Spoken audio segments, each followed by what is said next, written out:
நாய் கடித்து விட்டால் உடனடியாக மருத்துவமனைக்கு சென்று நோய் தடுப்பு ஊசி போட வேண்டும். அதன் பிறகு அந்த உடலிலே ஏற்பட்டுள்ள நச்சுத்தன்மை நீங்குவதற்கும் பயம், தடுமாற்றம், உணர்ச்சி வசப்படுதல் போன்ற பாதிப்புகள் வராமல் இருப்பதற்கும் நம் வீட்டில் உள்ள ஒரு எளிய பொருட்களை கொண்டு ஒரு மருந்து தயார் செய்து கொடுக்கும்போது அந்த நாய் கடித்தவர்கள் ஒரு இயல்பு நிலைக்கு திரும்புவதற்கு இந்த மருந்து உதவியாக இருக்கும். இந்த மருந்து தயார் செய்வதற்கு தேவையான பொருட்கள் கருப்பு எள்ளு, வெள்ளை உளுந்து, நல்லெண்ணெய், பனைவெல்லம், கட்டி பெருங்காயம்.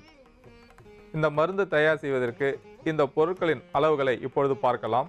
கட்டி பெருங்காயம் 1/4 தேக்கரண்டி, கருப்பு எள்ளு 1/2 தேக்கரண்டி, வெள்ளை உளுந்து 1 தேக்கரண்டி, 1 தேக்கரண்டி நல்லெண்ணெய், தேவையான அளவிற்கு பனைவெல்லம்.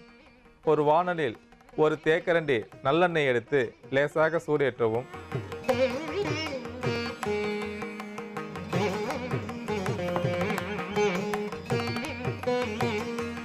நல்லெண்ணெய் இளஞ்சூட்டில் இருக்கும்போது 1/4 தேக்கரண்டி கட்டி பெருங்காயத்தை சேர்த்து வறுக்கவும்.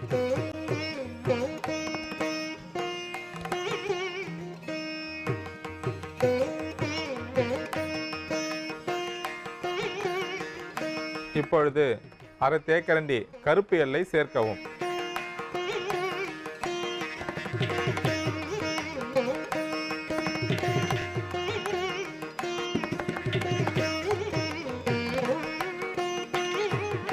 இப்பொழுது 1 தேக்கரண்டி வெள்ளை உளுந்து சேர்த்து நன்றாக வறுக்கவும்.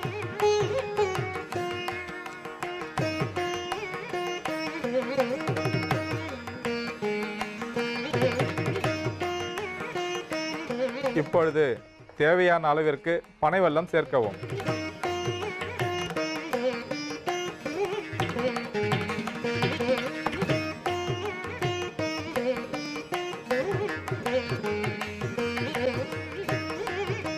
இந்த பொருட்கள் நன்றாக வறுந்துவிட்டது. இந்த பொருட்களை எடுத்து விழுதுபரமாக அரைத்து வைத்துக் கொள்ளவும்.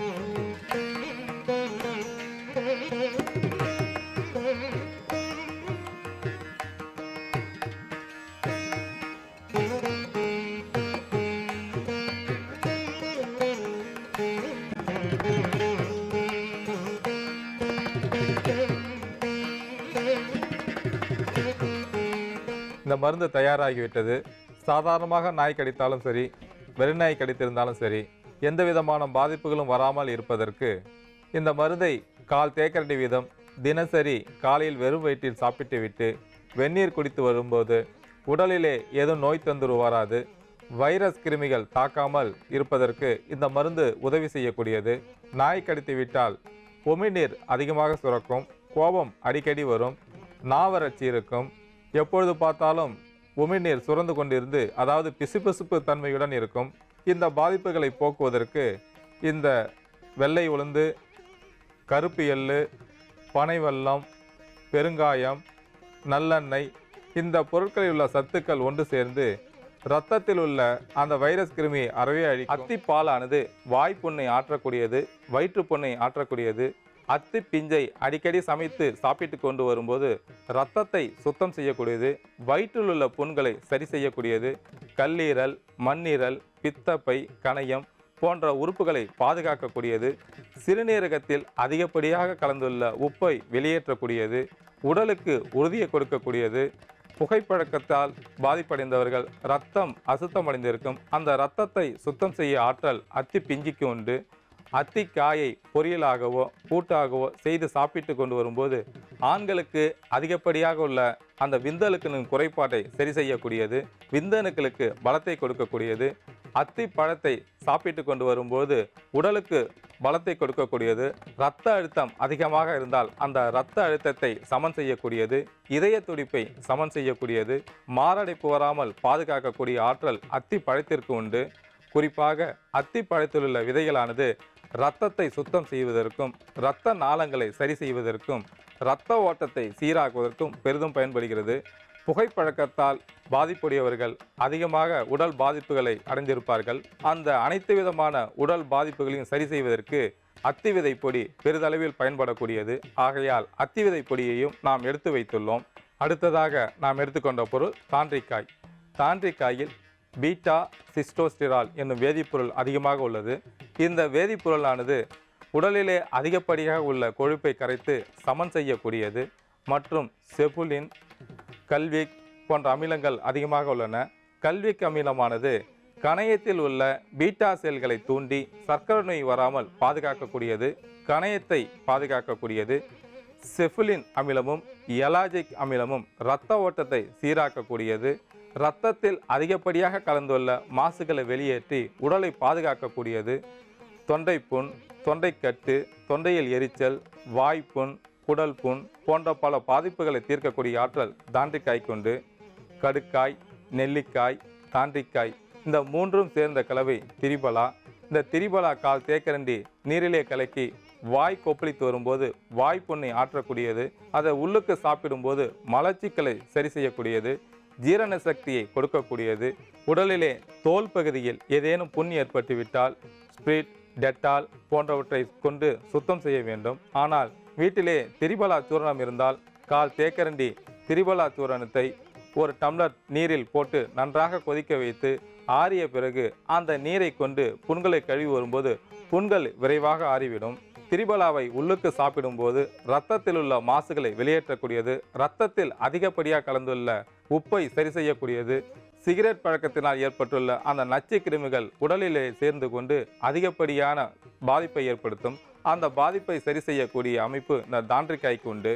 ஒரு மனிதன் எப்படி புகைப்பழக்கத்திற்கு அடிமையாகின்றான் என்றால் அந்த புகையிலையில் உள்ள நிக்கோடின், அக்ரோனின், ஆர்சனிக் போன்ற வேதிப்பொருட்கள் அந்த மனிதனின் மூளையை தன் கட்டுப்பாட்டுக்குள் கொண்டு வந்து எந்த நேரமும் புகைப்பிடிக்க வேண்டும் என்ற எண்ணத்தை தூண்டுவது இந்த நிக்கோடின் மற்ற வேதிப்பொருட்களும் தான்.